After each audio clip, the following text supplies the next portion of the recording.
It may be the festive season, but it's also a special time of year for the island's spikiest wildlife. Leanne Cook met Sally Moore of the Manx Hedgehog Conservation Society to find out why holidays mean hibernation. So, if you could just tell me, first of all, just a little bit about what you do.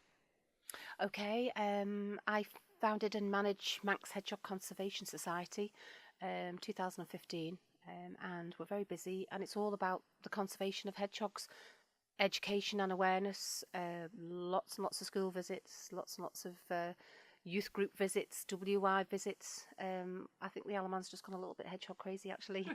If someone was to come across a hedgehog in the wild and they thought it was in distress, what would your advice be to them?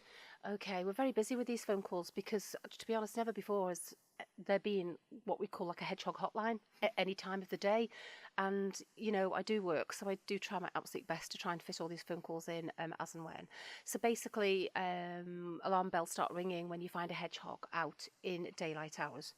We have had rather a unsettled sort of winter. It was mild, and then suddenly it was very, very cold, and we put our warnings out on our Facebook so that people know to start maybe feeding them up a bit more, or to watch out for the juveniles, which are hypothermic. How, in the winter conditions specifically, how does that affect hedgehogs?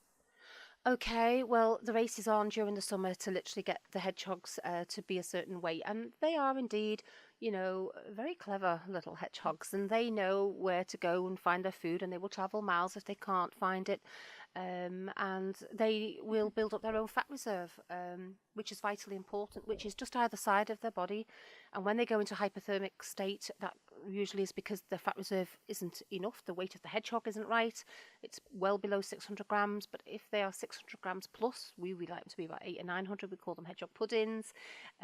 Those hedgehogs are going to survive, hopefully, a cold winter. Have you found that people wanting hedgehogs as pets has become more popular? We were contacted actually a couple of months ago, which we did actually put up on our Facebook page, to ask if there was any concerns with regarding animal welfare and protection with hedgehogs, and we clearly do have concerns. We would very much like government to support us on any unnecessary harming to hedgehogs. Taking hedgehogs in as considered to be a pet, the wild ones, absolutely not. The African pygmies, yes, there is a license for those, not for our wild Manx hedgehogs. We also would like to look at the construction of cattle grids. Is there a way that we can design them better or have outlets to protect wildlife? Because it's not just hedgehogs that get stuck down drains and cattle grids and things. It's also, you know, rabbits can get stuck. All sorts of different things can get down cattle grids. So we would very much like to look into support on that as well. And there's a whole list of things that we've put forward, and that's just covering a few.